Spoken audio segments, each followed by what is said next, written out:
wa ala alihi wa ashabihi wa man tabi'ahum bi ihsan ila yaumiddin. Wa ya ibadallah, usikum wa iyaya bi taqwallah faqad fazal muttaqun. Kama qala Allah Ta'ala fi kitabihil karim, ya ayyuhalladzina amanu taqullaha haqqa tuqatih wa la tamutunna illa wa antum muslimun. Wa qala aidan, ya ayyuhalladzina amanu taqullaha wa qulu qawlan sadida yuslih lakum a'malakum wa yaghfir lakum dhunubakum wa may yuti'illaha wa rasulahu faqad faza fawzan 'azima. Wa qala Rasulullah sallallahu alaihi wasallam, ittaqillaha haitsu ma kunt wa adbi sayyi'atal hasanata tamhuha wa khaliqin nas bi khuluqin hasan. Amma ba'd, ayyuhal hadirun jamaah sidang Jumat rahimakumullah. Marilah kita terlebih dahulu memanjatkan puji syukur alhamdulillah kehadiran Allah Subhanahu wa taala. Allah yang Maha Rahman dan Rahim telah menganugerahkan kepada kita nikmat yang amat banyak. Allah telah memberikan kesehatan jasmani rohani kepada kita semua. Allah pula yang telah memberikan hidayah iman taufik kepada kita semuanya.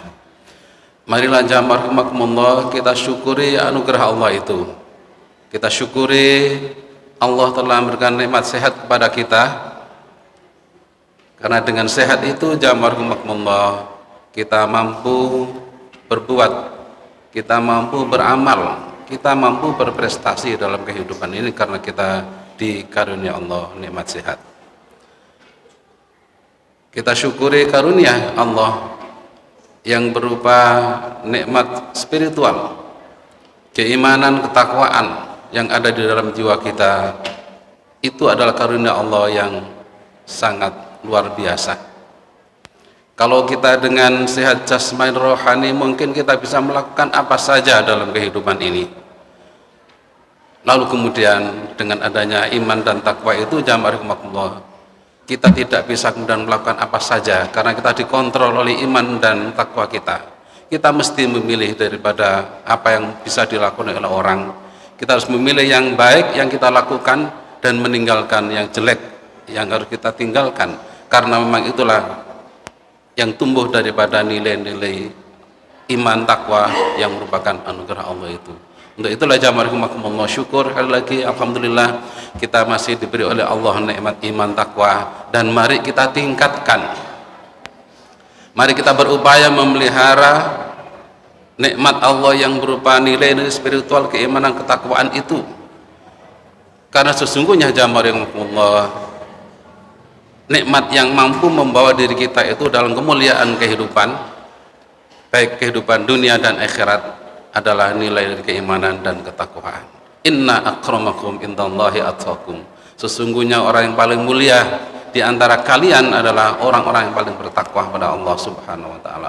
Oleh karena itu, kalau kita kemudian berupaya sekuat tenaga untuk mempertinggi keimanan kita, itu artinya kita jamaah rahimakumullah sedang melakukan sebuah prestasi yang mulia di sisi Allah Subhanahu wa taala dunia dan akhirat.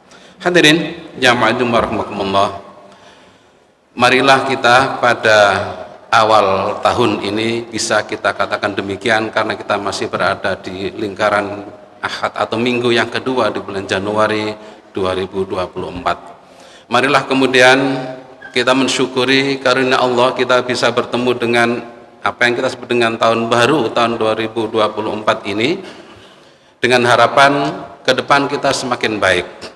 Kenapa? Karena kita memahami, memanai bahwa diberikan umur, diberikan kesempatan hidup, itu harus kita maknai bahwa ini adalah kesempatan untuk menambah kebaikan buat kita semua. Ini artinya kerahmanan Allah, kerahiman Allah kepada kita semua. Kita masih diberi kesempatan oleh Allah untuk menyiapkan bekal yang cukup untuk melakukan hal-hal yang lebih baik di masa depan. Karena Allah masih memandang kita pantas untuk diberikan hidup dan untuk berbuat kebaikan.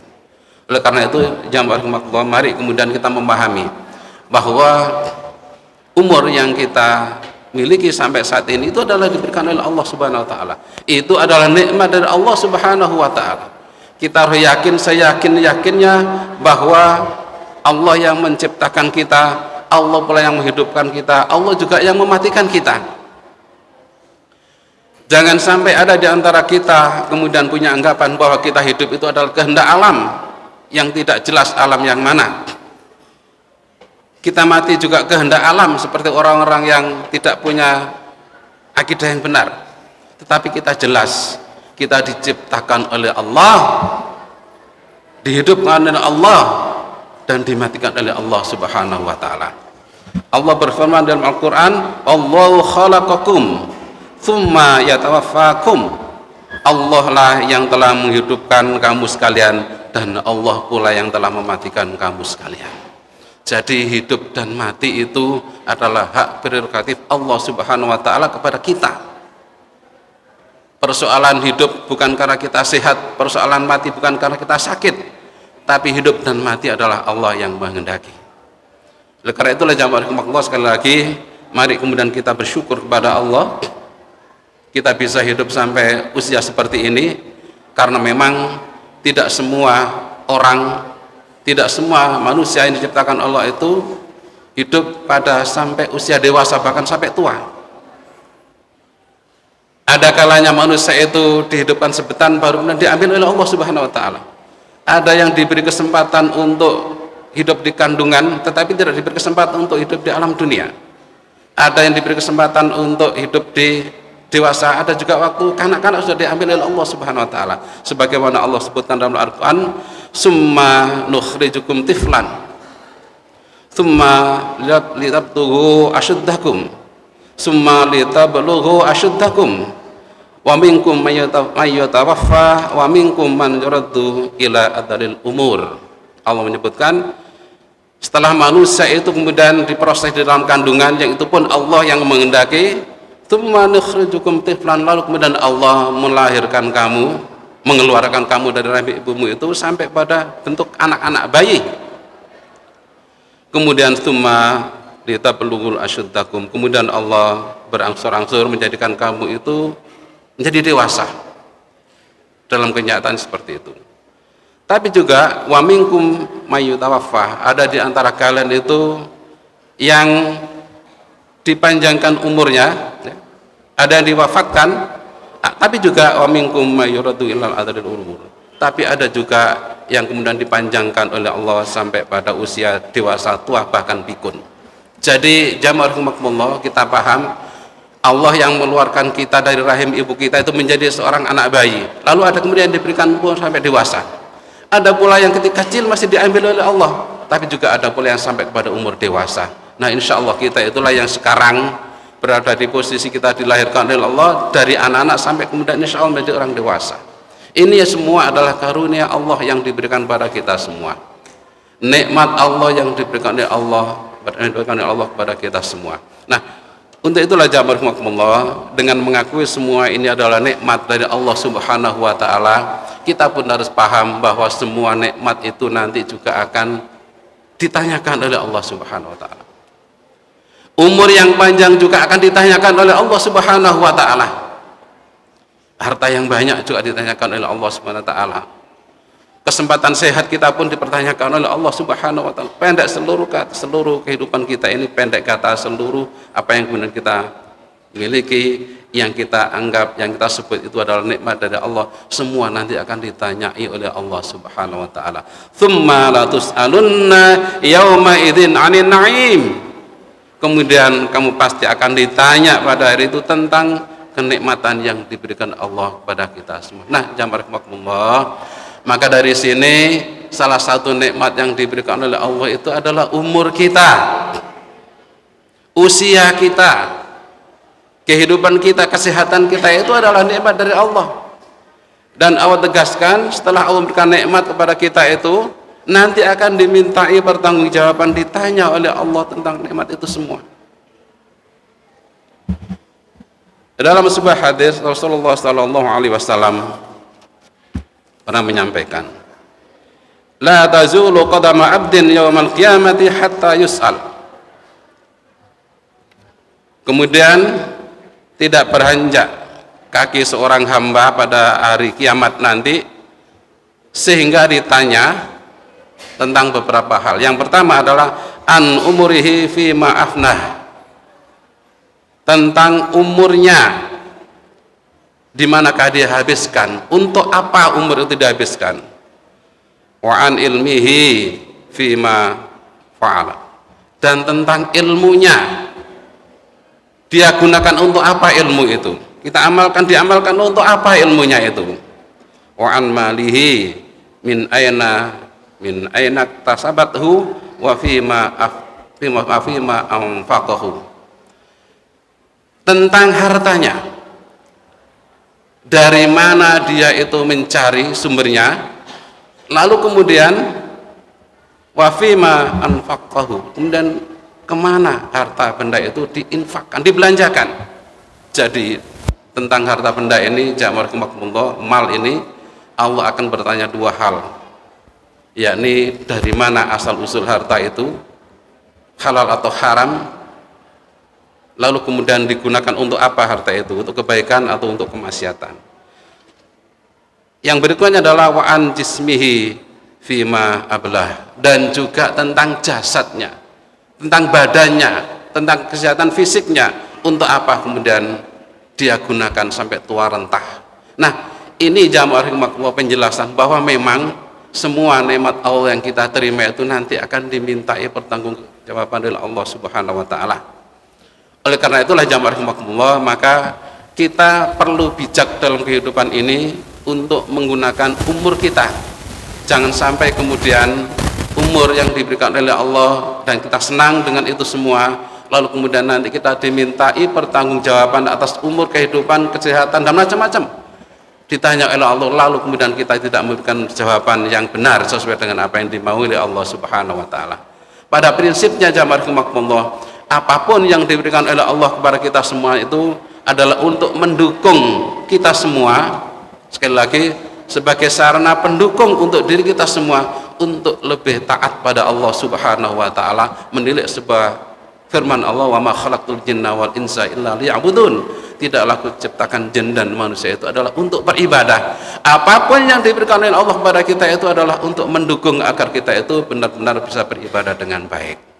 Itulah jamaah rahimakumullah, persoalan umur panjang atau pendek itu bukan menjadi ukuran.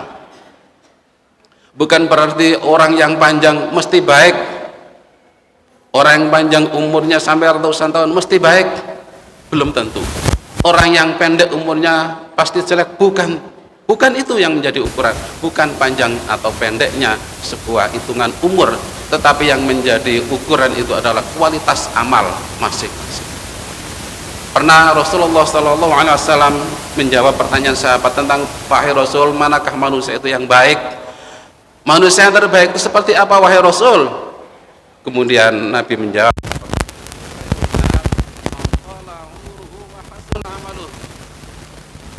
sebaik-baik manusia itu adalah orang yang panjang umurnya dan baik amalnya. Berikutnya, wasarun nas, dan manusia yang jelek itu man tala umuruhu wasa'a amaluhu, orang yang panjang juga umurnya tetapi jelek amalannya. Itulah jamaah rahimakumullah, hakikat kebaikan yang kita miliki terkait dengan umur itu bukan panjang atau pendeknya, tetapi adalah kualitas amalia yang kita gunakan mengisi dalam umur itu, baik itu umur panjang ataupun umur pendek. Untuk itulah jamaah rahimakumullah, maka kita tidak perlu berbuang-buang waktu, kita tidak perlu mengamalkan sesuatu hal yang mungkin tidak ada gunanya, karena umur kita terbatas, umur kita dibatasi oleh Allah. Kehidupan dunia kita itu ada waktunya, kita lahir, kita dewasa, kita tua, kita mati, sudah ada waktunya. Mari kita gunakan yang pasti-pasti saja, yang pasti-pasti memberikan keuntungan dan kebaikan buat kita semua. Allah menunjukkan di dalam Al-Quran, di antara amal-amal yang nanti pasti akan memberikan keuntungan kepada kita semua dan tidak akan pernah merugi, diantaranya adalah seperti ini. Sebutkan dalam surah Fatir ayat 29. innal ladzina yatluna kitaballah wa aqamus shalah wa anfaqu mimma razaqnahum sirran wa alaniyah yarjuna tijaratan lan tabur.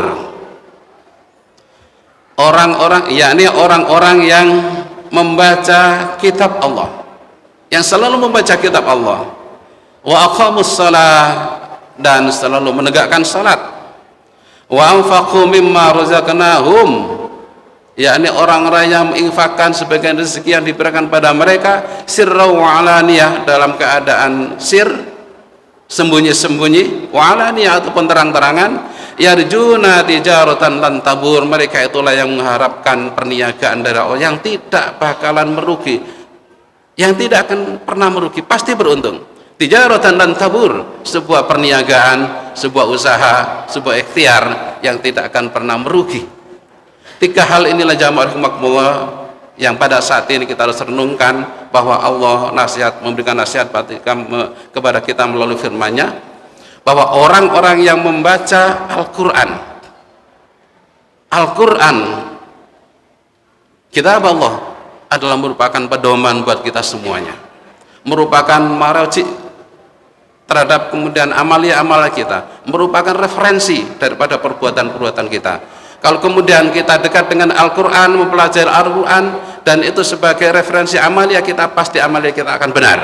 Tetapi kalau kemudian amalia kita jauh dari Al-Quran, maka tidak ada gunanya di hadapan Allah Subhanahu wa Ta'ala, justru membawa celaka buat kita semua. Untuk itu jamaah rahimakumullah, mari kalau kemudian kita dekat dengan Al-Quran, membaca Al-Quran, sering membaca Al-Quran, menghafal, mengenai dan mengamalkan isinya, pasti kita dalam keadaan bertijarah dengan Allah dengan sebuah transaksi yang tidak akan pernah merugi. Al-Quran jamaah rahimakumullah adalah merupakan ukuran dari kita semua. Semakin daripada atau kita semakin jauh dari Al-Quran, naudzubillah, maka kita semakin jauh daripada menjadi muslim yang baik. Sebaliknya, kalau kita semakin dekat dengan Al-Quran, semakin dekat dengan membaca Al-Quran, mengamalkan Al-Quran dalam kehidupan kita, fa insya Allah kita akan semakin menjadi baik sebagai seorang muslim. Jadi rohnya umat Islam itu adalah Al-Quran. Al-Quran yang ada di dalam kitab Allah itu kemudian dijabarkan dengan hadis-hadis yang sahih sunnah Nabi sallallahu alaihi wasallam, itulah jalan yang benar untuk kita berislam. Oleh karena itu Rasul sangat bersedih ketika melihat umatnya itu jauh dari Al-Quran, ketika melihat umatnya itu menjauhi dari Al-Quran, sangat bersedih. Dan sedihnya Rasulullah itu di dalam Al-Quran digambarkan dalam surah Al-Furqan ayat 30. Wa qala Rasul ya Rabbi inna qaumi ittakhadhu hadzal Qur'ana mahjura. Rasul berkata, mengadu kepada Allah, ya Rabb, wahai Tuhanku, inna qaumi ittakhadhu hadzal Qur'ana mahjura, sesungguhnya kaumku itu menjadikan Al-Quran itu sebagai hal yang ditinggalkan, mahjura. Sedih ketika kemudian Rasulullah melihat umatnya itu menjauhi Al-Quran, tidak mau membaca Al-Quran, tidak mau menyentuh Al-Quran, sekalipun dia punya mushaf yang banyak, tetapi jarang dibaca, jarang dipelajari, jarang mendatangi masjid-masjid taklim. Sedih Rasulullah ketika melihat itu semua. Inna qaumi takhudhu hadzal Qur'ana mahjura. Sesungguhnya kaumku menjadikan Al-Quran, tentu ada sebagian kaum daripada Rasulullah sallallahu alaihi wasallam. Untuk itulah jamaah rahimakumullah, agar kita tidak termasuk orang yang disedihkan oleh Nabi, ditangiskan oleh Rasul kepada Allah, maka ayo kita dekat dengan Al-Quran. Kalau kita menjauhkan Al-Quran, kita disedihkan, maka ketika kita mendekat dengan Al-Quran, lebih dekat dengan Al-Quran, kita akan menjadi yang dibanggakan Rasul sallallahu alaihi wasallam. Itu yang pertama. Yang kedua, jamaah rahimakumullah, di samping kita kemudian membaca Al-Quran yang nanti akan menjadi referensi atas amal kita, maka waqimus shalah, dan orang-orang yang senantiasa menjaga sholatnya, menegakkan sholatnya. Orang yang aktif menegakkan sholatnya tidak akan pernah merugi. Dia sedang bertijarah dengan Allah subhanahu tijaratan lan tabur, sebuah perniagaan yang tidak akan pernah merugi. Banyak nilai-nilai strategis daripada sholat kita itu, bahwa diantaranya adalah sholat sebagai pembeda antara kita dengan orang ghairul Islam. Mukmin adalah orang yang melaksanakan sholat, ghairul Islam mungkin dia tidak sholat. Salah satu itemnya adalah pembeda antara orang muslim dan orang kafir adalah sholatnya. Kalau kita sholat adalah pertanda bahwa kita itu orang muslim. Dan banyak hal jamaah yang membanggakan buat kita semua jamaah rahimakumullah, bahwa sholat 5 waktu yang kita lakukan itu mempunyai manfaat yang luar biasa. Salat yang kita lakukan itu di samping menjadi kewajiban seorang muslim buat kita semuanya, juga berfungsi untuk membersihkan dosa dan kesalahan kita. Manfaat salat 5 waktu itu jamaah rahimakumullah, pernah Rasul menjelaskan kepada sahabatnya dengan lebih dulu bertanya kepada sahabatnya, wahai sahabatku, bagaimana seandainya di depan rumahmu itu ada sungai, lalu kemudian kamu mandi 5 kali setiap hari pada sungai yang bersih itu 5 kali, maka masihkah ada kotoran yang melekat pada badanmu? Tentu kemudian para sahabat menjawab, qalu la yabqa min tarani syai'un, ya Rasul, pasti tidak ada satu kotoran pun yang melekat pada diri kami. Yang mandi setiap hari pada kali yang bersih, maka fisik kita itu akan bersih. Jadi Rasul menyampaikan, mengumpamakan, memisalkan, membuat permisalan orang yang sholat 5 kali sehari itu seperti orang yang mandi secara fisik 5 kali sehari. Lalu Nabi bertanya, apakah masih ada kotoran yang sempat melekat kalau kemudian kita itu mandi 5 kali? Maka mereka menjawab, kalau tidak ada, Rasul, tentu tidak ada kotoran yang melekat.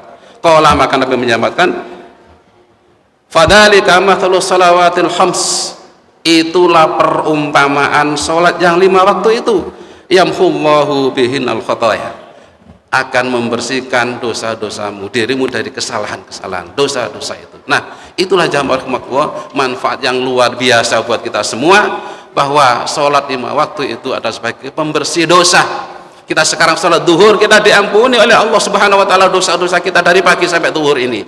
Lalu nanti masuk asar, Allah akan ampuni dosa kita dari duhur sampai asar kalau kita melaksanakan sholat asar, dan seterusnya dan seterusnya. Insya Allah kalau kemudian kita rajin menjaga sholat kita dengan berjamaah di masjid bagi laki-laki, Allah akan membersihkan kita 5 kali sehari minimal jamaah, dan pasti itulah orang-orang yang bersih.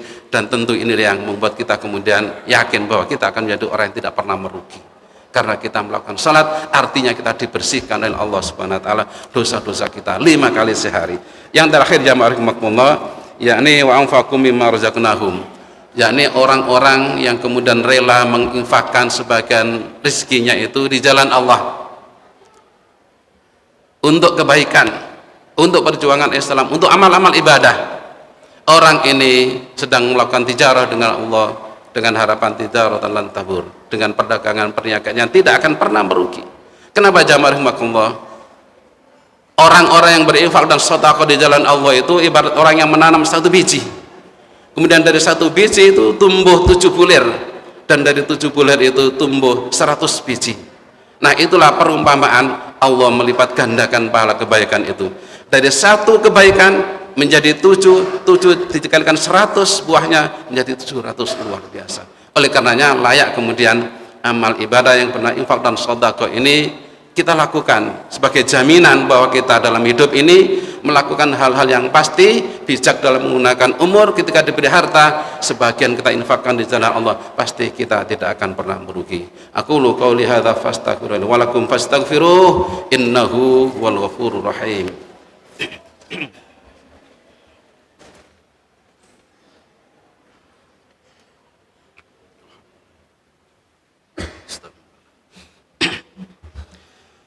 Innal hamdalillah nahmaduhu wa nasta'inuhu wa nastaghfir wa na'udzu billahi min shururi anfusina wa sayyiati a'malina. May yahdihillahu fala mudilla lahu wa may yudlil falan tajida lahu waliyyan mursyida. Asyhadu an la ilaha illallah wahdahu la syarika lah wa asyhadu anna Muhammadan abduhu wa rasuluhu la nabiyya ba'dah. Allahumma shalli wa sallim wa barik ala Muhammad wa ala alihi wa sahbihi ajma'in. Amma ba'd, fa ya ibadallah, usikum wa iyaya bittaqwallah faqad fazal muttaqun. Hadirin jamaah Jumat rahimakumullah, sekali lagi mari dalam kehidupan ini kita bijak untuk menggunakan umur kita. Pastikan bahwa yang kita lakukan adalah sesuatu yang punya nilai ibadah, sesuatu yang punya nilai kebaikan. Fa insyaallah Kalau kita dalam kondisi seperti itu, kapanpun Allah mengambil kita semua, kita mesti wafat dalam keadaan husnul khatimah. Amin ya rabbal alamin. Mari berdoa kepada Allah, mudah-mudahan Allah senantiasa mengabulkan doa kita semua. Innallaha wa malaikatahu yusholluna 'alan nabi. Ya ayyuhalladzina amanu shallu 'alaihi wa sallimu taslima. Allahumma shalli 'ala Muhammad wa 'ala ali Muhammad kama shallaita 'ala Ibrahim wa 'ala Ibrahim.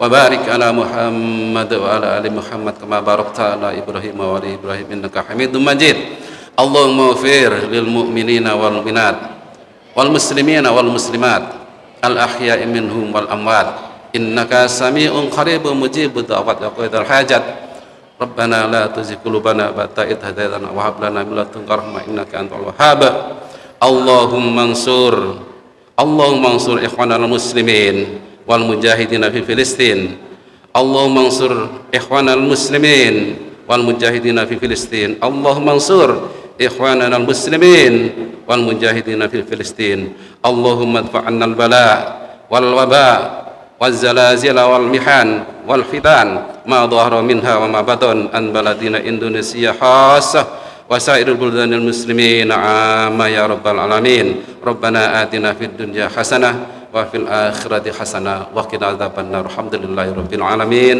ولذكر الله أكبر